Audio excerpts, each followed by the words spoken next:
nice and high, okay, Renee? The cows in the barn go moo, moo, moo. Moo, moo, moo. I know, let's start from cows now. You want to start Play. with cows now? It's the cornerstone of a young child's development. This could be our stranger. The positive emotions children experience when they play are as important as the skills they are building. Their name is not in here. No, he's not in here. He's at me. Through play, children come to enjoy learning and to embrace it with confidence. Brain research tells us that children who are brought up in a play-based environment have stronger social skills, have greater development of creative thinking and intellectual skills, have less aggression, have less anger, are more prepared to take risks, are more prepared to be imaginative in how they proceed, not just with their childhood, but with their lives. And, okay, do you want me to start it? Ready? Because what are they doing? What are the pigs doing? We know from Clyde Hertzman's work at UBC that on average 25% of the children that come into our schools are not ready to read.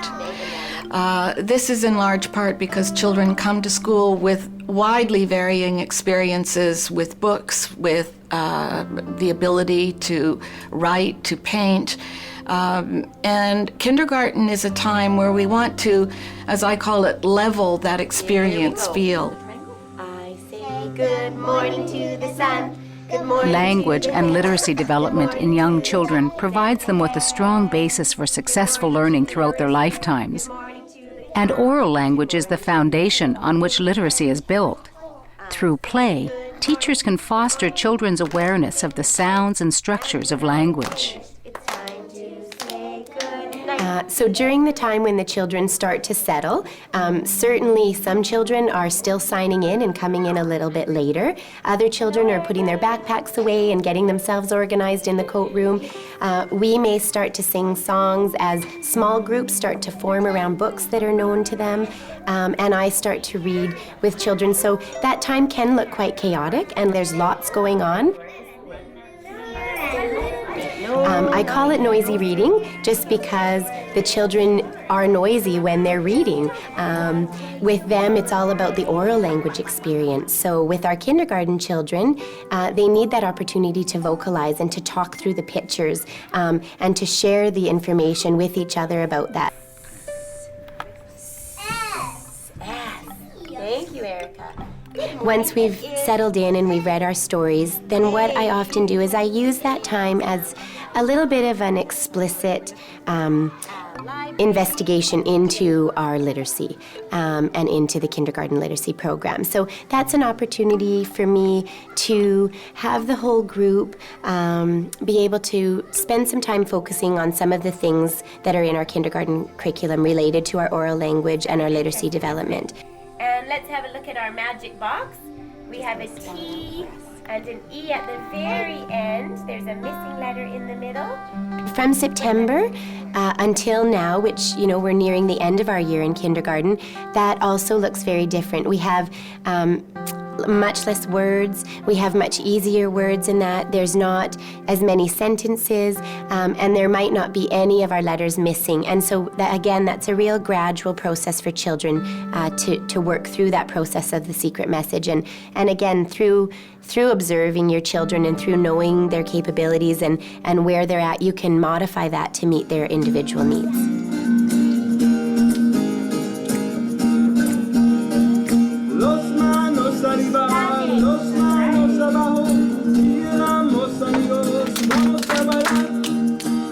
I think kindergarten kids have this enthusiasm for learning that is unparalleled by any other age group. They come in and, you know, things come out of their mouths like, I love school, oh, I missed you on the weekend. And, you know, those comments are just, they're heartwarming. You know what, I see Nikki's brain is working and she's thinking very carefully, Kavan, about what she'd like to do. My role is the role of facilitator and guider, and I'm just basically trying to encourage the kids. I want to make sure that they feel successful. I want to make sure that they feel confident. I want to make sure that they feel independent. I think those are all qualities that they need to have in order to carry them forward through school. A stranger who is typically not familiar with schools might walk into a kindergarten classroom and believe that this is a relatively unstructured environment.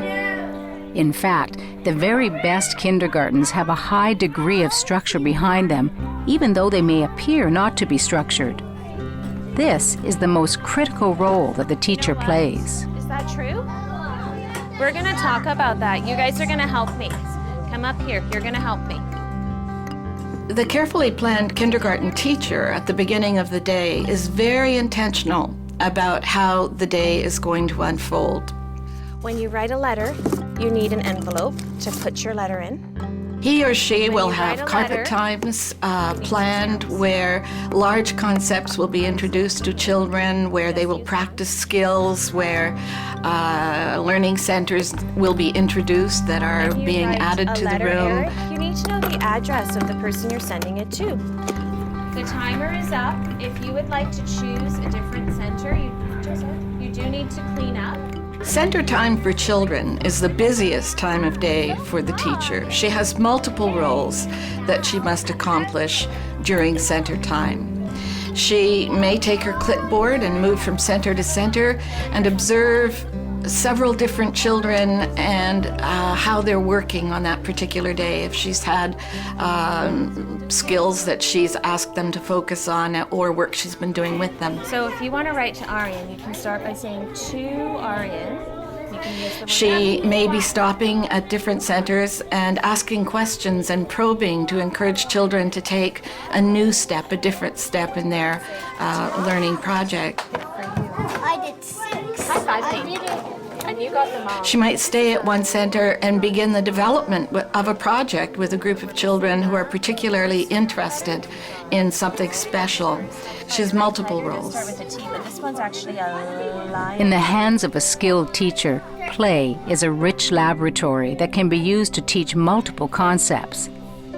Children need two kinds of opportunities for play: those initiated by the child and those guided by the teacher. Oh, I like that song. What's next, guys? I have my curriculum and what I need to do according to the ministry guidelines, but I want to also be respectful of their interests and what they would like to do. And so it's a bit of a, a give and take relationship. So listening to them so that they feel like the kindergarten classroom is their classroom. Are you over here? I'll be there in a second. Okay. So let's do your message. A prime first, example of using what the children are interested in and designing a center around it is the kindergarten grocery store center, because we've always had the cash register, we've always had the food, and we've always had that little shopping list guide. And they were starting to make strides and starting to do a little bit of writing at that center, but by adding some more props and, like the flyers and the grocery list paper and the little shopping baskets, and then encouraging them to go around and price all the food. As you can see, that was a very popular center, and they were very, very involved in it and enjoyed, and there's a lot of good learning that happens there. Aryan! Aryan! Aryan! Where were you taking the milk? As there are multiple ways that children learn, there are multiple ways that children play. And a really healthy learning center environment should offer all kinds of different experiences for children so they can experiment, they can construct, they can play games together. We had just visited a farm, and it was apparent throughout many of the scenes that the children were really engaged in farm animals and what happens on a farm, and they have just brought this new field trip experience into their classroom. Part of me introducing the masks was for them to have that freedom to explore what animals do and be able to take that into the Dramatic Play Center and extend their learning with the farmer-animal relationship into the dramatic play. Oftentimes units can be teacher-directed, but with children's input for sure involved in them. And I think that there are other themes we might have where it directly comes from the children. They start to see lots of worms outside, and all of a sudden there's this interest in worms and mud, and so then we might take it into some planning on insects and worms and mud and all of those things that they are keenly interested in learning about.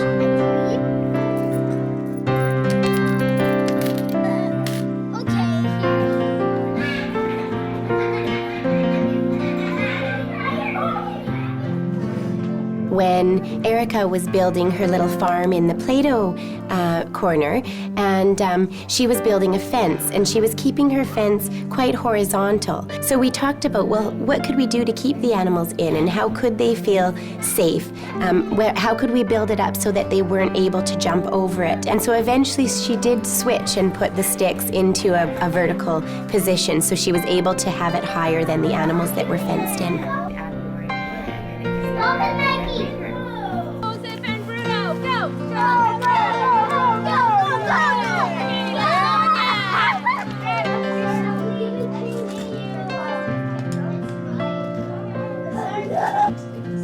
Cassie, I won. But I can get more.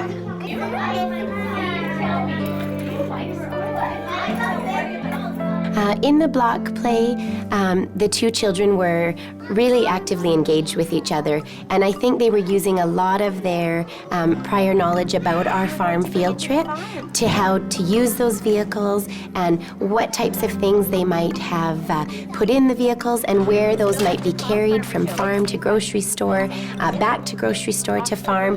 So they were having a really in-depth conversation that really was just leading itself.